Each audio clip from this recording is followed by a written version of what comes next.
All right, we are starting the lightning talks now. We're going to get some rules here going. We have 30 minutes total for these lightning talks, and there is no room for negotiation here. Now we have two mics, so we've got Roussi, Chris, Tim, Ekaterina, and then Sai. I think that's the, so first two need to, Roussi and Chris need to get your mics on, and then Roussi, when you come down, Tim, you need to be mic'd up. So you guys need to be ready to be mic'd, okay? Because there's only going to be a few seconds in between talks. So let me get this set up here. So when I press play, you're going to have 15 seconds per slide. And the slide's going to change. It doesn't matter what you're saying, the slide's going to change. And eventually it's going to get to the point of having a GTAC slide, and then I'm just going to turn your mic off. This gentleman here is going to turn your mic off, and the next mic's going to come on, okay? So hopefully you guys have practiced this.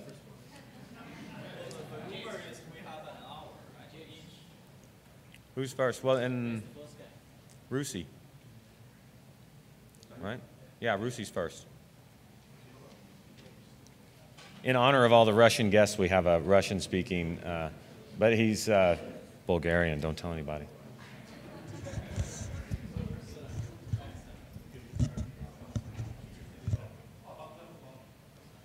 All right, I want to make sure you're ready because I'm going to press this and then we're going to go. You might have 15 seconds on this slide too to introduce yourself. So Roussi Roussev is from VMware. I will bounce up real quickly just to say your name and where you're from. And then any additional time you have left on that starter slide is yours to just sort of begin the wind-up process, okay? All right, we ready for this? This works, I'll die. Roussi Roussev, VMware. All right.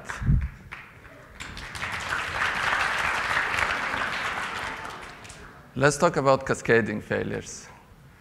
Cascading failures arise when a failure in one component affects other components around it, triggering a chain reaction. Those rare but correlated faults have the potential to bring the whole system down. Oops. And I'll give a few examples. All my personal email, all my important documents are in Gmail. So it really sucks to get the following error message.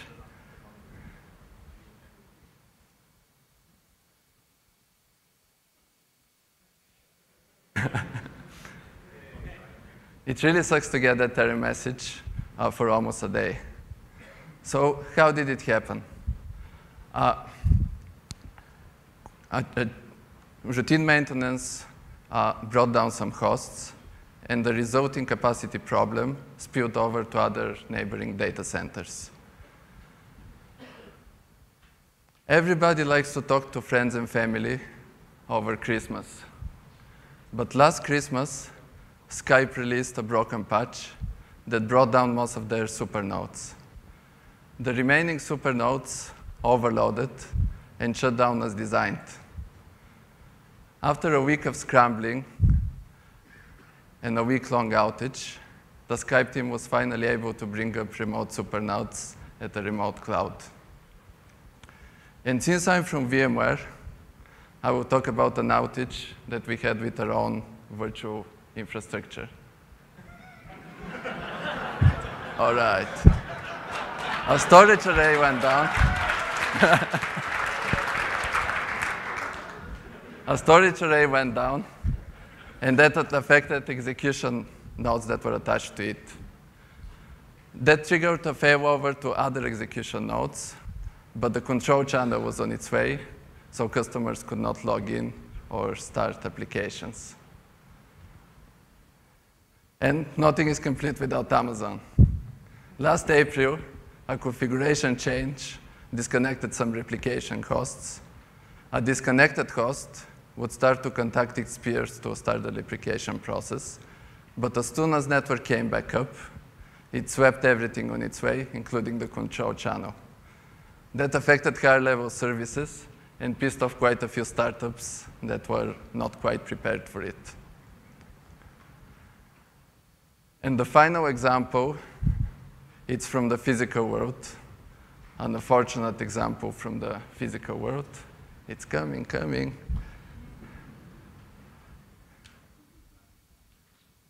Here it is. They had some pretty damn good failure models, except that they were not prepared for all the outcomes that were coming from it. So what can we do about it? A site guru or a system tester can create models to better understand their system and reason about failure scenarios. Of course, those models can be several times off, so it might make sense to perform actual test execution. For failure test execution, virtual infrastructure makes sense because with virtual machines, it's very easy to bring up many VMs with limited amount of hardware. With virtual device and networking, it's easy to inject faults, and it's also easy to bring down hosts, clusters, or entire data centers. But after all that testing, I'm sure there will be still bugs lurking around. So it might be a good idea to diversify risk and run over multiple independently developed and managed networks. It is a hope that independent teams would not make the same mistakes. This is similar to the end version programming approach to dependable systems that has been successfully applied to multiple critical systems such as flight control and railway switching. But of course, the multi-cloud, it brings a whole new set of challenges, such as having less control over the remote cloud and the need to fully test the multi-cloud automation. Thank you. Next time. You guys are just kicking butt on this. I love it. I'm reading instead of listening now. Chris Chen, Salesforce.com. Hi. Go for it. Nice to meet you. Okay. Hi, I'm Chris Chen. I will give you a quick overview of two important systems that we have at Salesforce.com. The rumor is that I have an hour, so I think that's barely enough time for me. So to set the stage, let's look at the challenges we have at Salesforce.com. First, we have a large number of developers or engineers on a large code base. That code base is about 4.5 million lines of code. Also, we're making a lot of changes to that code base, roughly about 600 change lists. Actually, the slides are old. Okay, the show must go on. Okay, deal with it.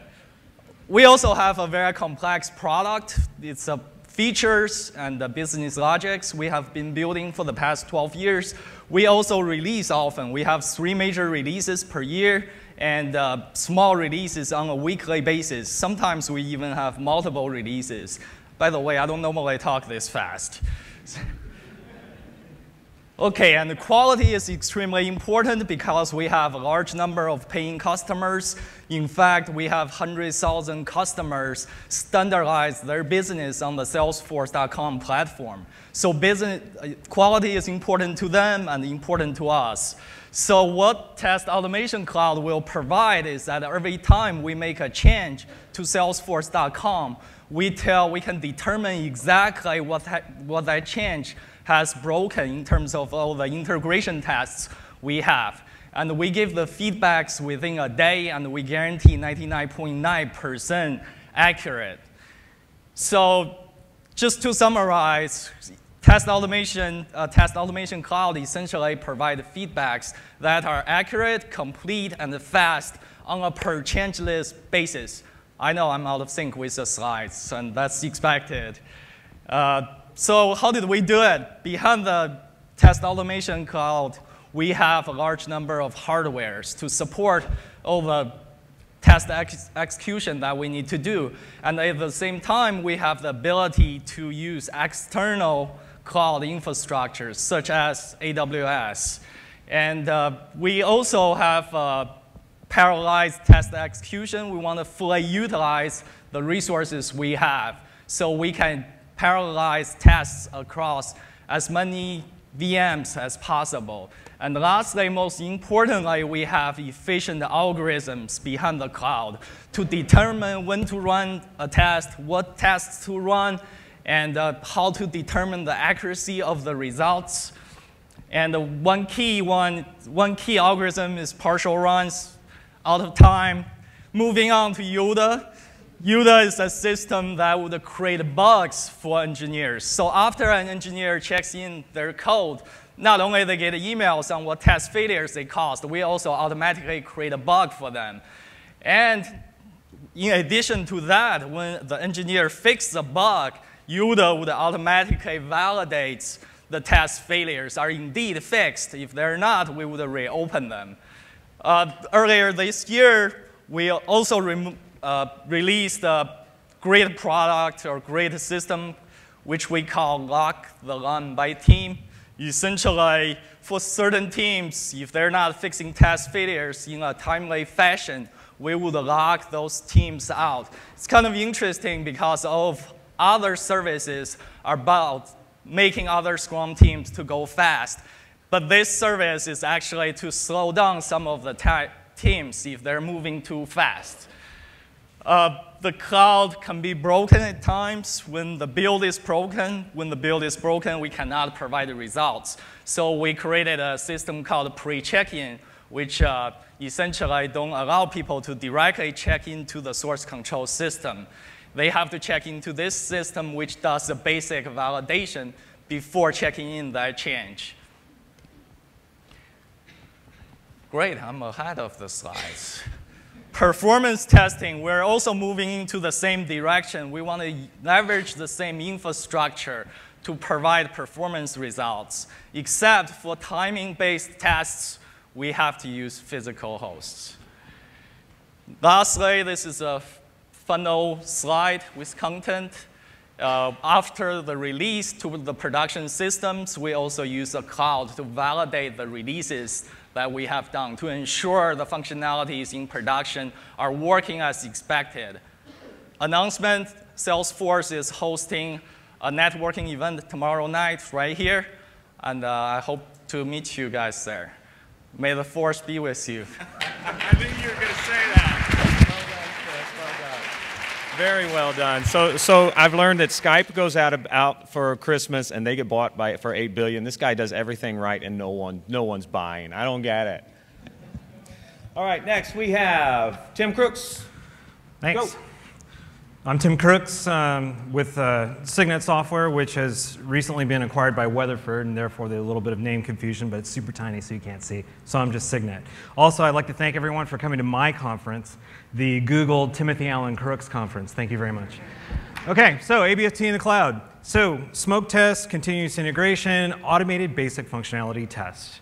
Simple email comes from the build system, hits our parser, the server sends cloud tests in, and we hit our 11 OS platforms. 4 test configurations, 300 tests each. These are big tests, big macro tests that run a bunch of things. And we have our buckets of coverage, which is our UI, workflow automation, scripts, and screens. So what's in the cloud? Representation of shipping platforms that we need to get coverage on. And we can build up as many machines as we need in here so we can spread out the workload and get parallel coverage. So those are our ABFT client machines. And we have our configurations. Our SVC configuration, services on one machine or upgrade, that allows us to get isolation and rule out network. We have Scada software. It's supervisory control and data acquisition. We do a lot of network communication between clients and servers and databases. So we also have a paired up set of tests, our standalone client tests, where we pair with the server machine and talk to the client. So we're using the same machines in the cloud, but we're reconfiguring on the fly for those test configurations. Another set of tests we do is our replicated tests, where we're going server to server class, or sometimes workstation to workstation class. We do a different set of tests in this setup. And all for these configurations do email results when they're done. We chose to do our UI workflow automation in Visual Test, very similar to Visual Basic.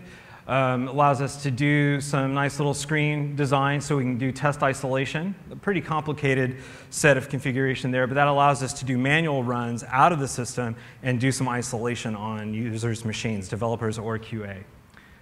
Our scripts bucket, we have unattended self-tracking, self-described command line, so that allows us to get things to run from development all by itself and drop to a common log file. That common log file is how we hook everything together. So here's some scriptlet examples. Nothing extraordinarily fantastic about it other than it shows a little bit of the syntax and a little bit of the logging that happens. Our ARX script was something we decided we wanted to do internally because we had a desire to have tests chained together and in a given order. So ARX was a format we came up with to tie in both console and UI-based applications in-house. So a little bit of the ARX format. It's XML, and I never thought I'd be working this much with XML, but so I am. So that's ARX, and then our screens, which are self-testing. So our Scada product allows us to take ActiveX controls and drop them in an MDI client, or to put them out on the web. And so this is a great kind of one of each, just throw them into the screen, light it up, and then have some scripting in the background within the screen, talking to those controls, make sure they're healthy, and logging that common logging output, pass, fail. Here's a sample of emails we get during the day. So we have about 5,000 tests run by 10 in the morning, 11,000 by the end of the day, and a full regression suite runs for an additional 14 hours. So my email box is always full. And then the logging we produce is per machine, per run, and so we can drill down into those folders and get exact detail of the scripted run. And then we also take snapshot logs and pre-parse as we're running the tests. And all those logs are collected as well, and we end up with about 1.5 gigs of logs daily, all pre-parsed. And any crashes, those process dumps get brought over and saved aside. Machines are all cleared, reset, and run again on every test. That was me, Tim Crooks.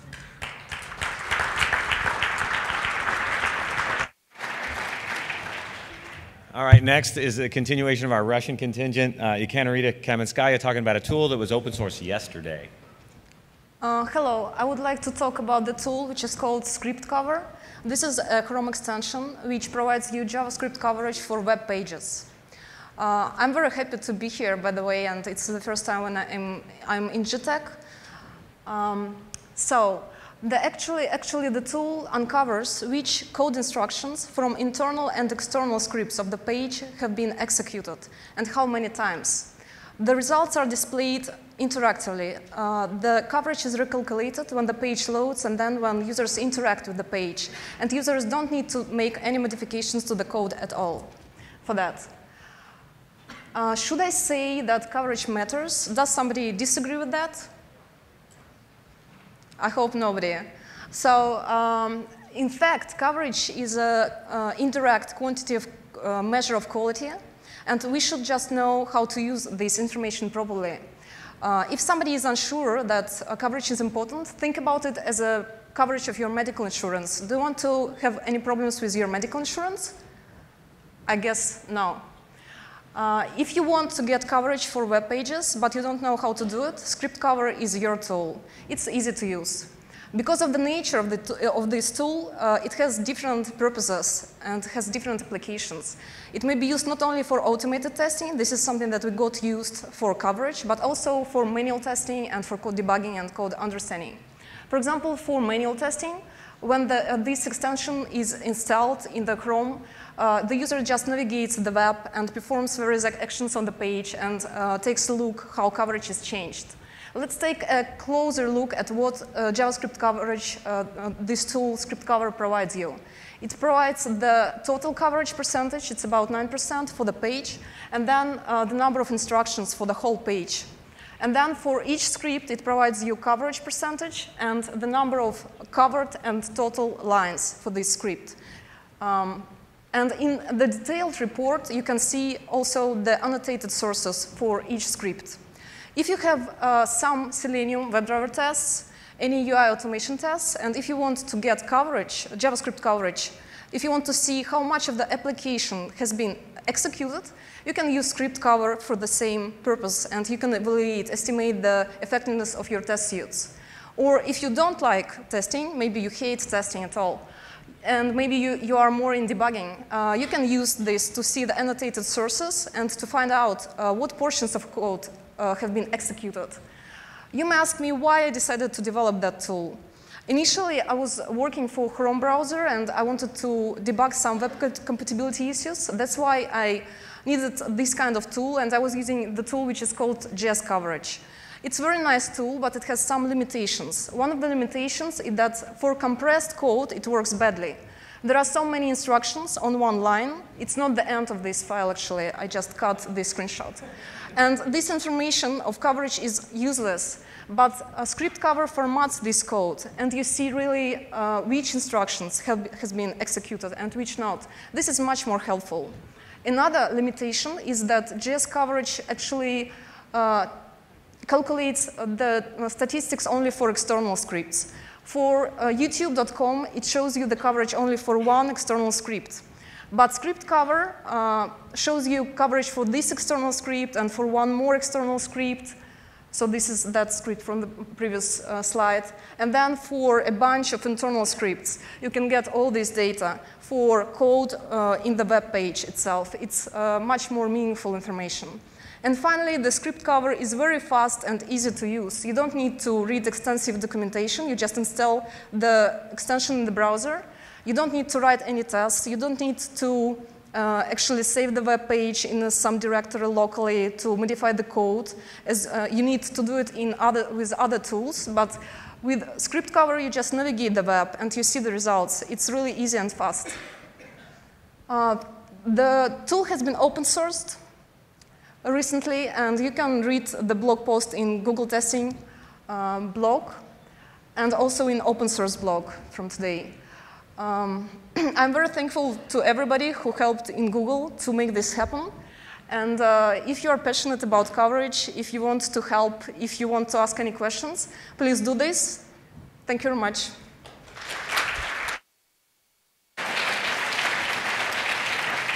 You guys are actually pulling this off. Okay, we have Sai Chintala from AppLabs. Go for it, sir. Okay, guys, wake up. Coffee is 5 minutes away. So I'm from AppLabs, world's largest independent testing company. We are 2,500 testers and 25 developers. It's the only company in the world the developers are underdogs. So it's cool to be here, and I always love to hang out with the testing communities. I have 18 beautiful slides with good pictures, so I'm not going to speak anything. So each picture says 1,000 words.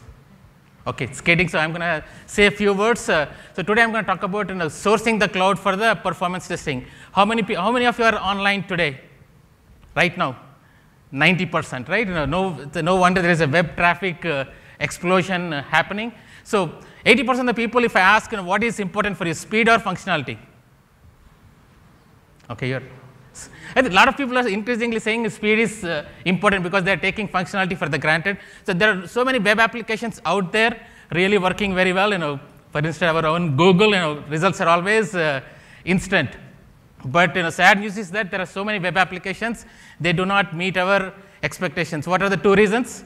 No performance testing planning, or ineffective planning, or poor performance testing techniques. So I'll talk about it. So when I say 1.0, what's happening traditionally? So you have physical load generators, network bandwidth, infrastructure administration overhead, and licenses which you are buying for the entire year. And there is a lot of idle time, even though you do not use it for the entire year, so you are paying for it. So how do you solve these problems? That's what we are going to talk about it. What are the challenges with the problem, the 1.0? So a lot of cost of testing is increasing dramatically because you are not using the infrastructure for the entire year, but you are paying for it. So what is the next challenge? Make a guess. Speed.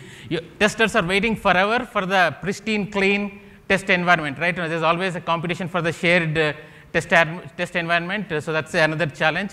What is the next challenge? Make a guess. Okay, provisioning. So you're always waiting for the provisioning. So a lot of customers are asking for the web app or to test it on so many types of browsers. So install shield, when we are testing for them, they ask for 250 possibilities of combinations, different hardware, software, and browser combinations. The unique combinations were about 250 combinations. How do you solve performance testing 2.0? leveraging and sourcing the cloud.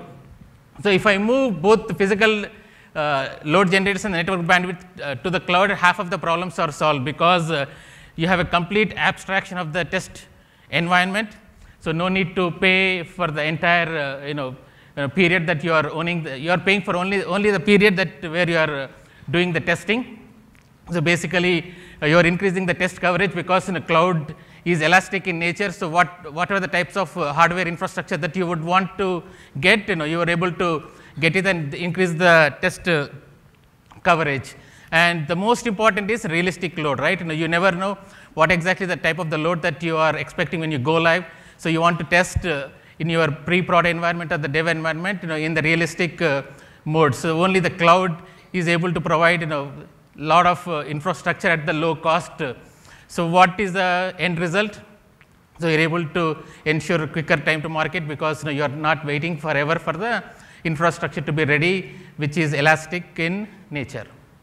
So finally, the end result is cloud is allowing you to bundle everything, even if you are a testing services provider or a testing services consumer. So testing as a service has become a reality. So everything is a good news? So there's still there are challenges. The top 3 challenges leveraging the cloud is reliability, security, and the granularity of the control that you have on the infrastructure. So these are the problems that needs to be addressed. There are many cloud deployment options out there. So earlier somebody was speaking, public clouds, private clouds, micro clouds, and community clouds, or if you mix and match everything, there are hybrid clouds. How are you going to choose which cloud provider that you are going to be looking for? So there are 3 or 4 questions that you can ask.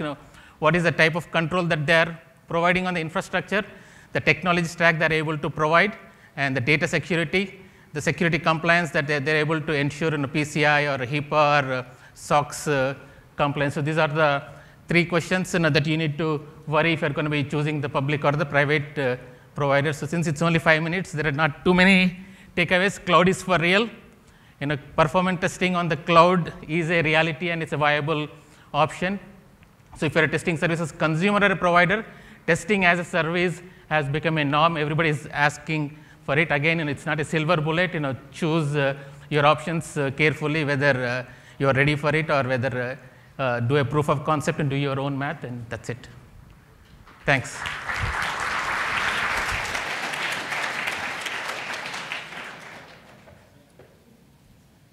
May I breathe a collective sigh of relief for all of us Googlers that worked.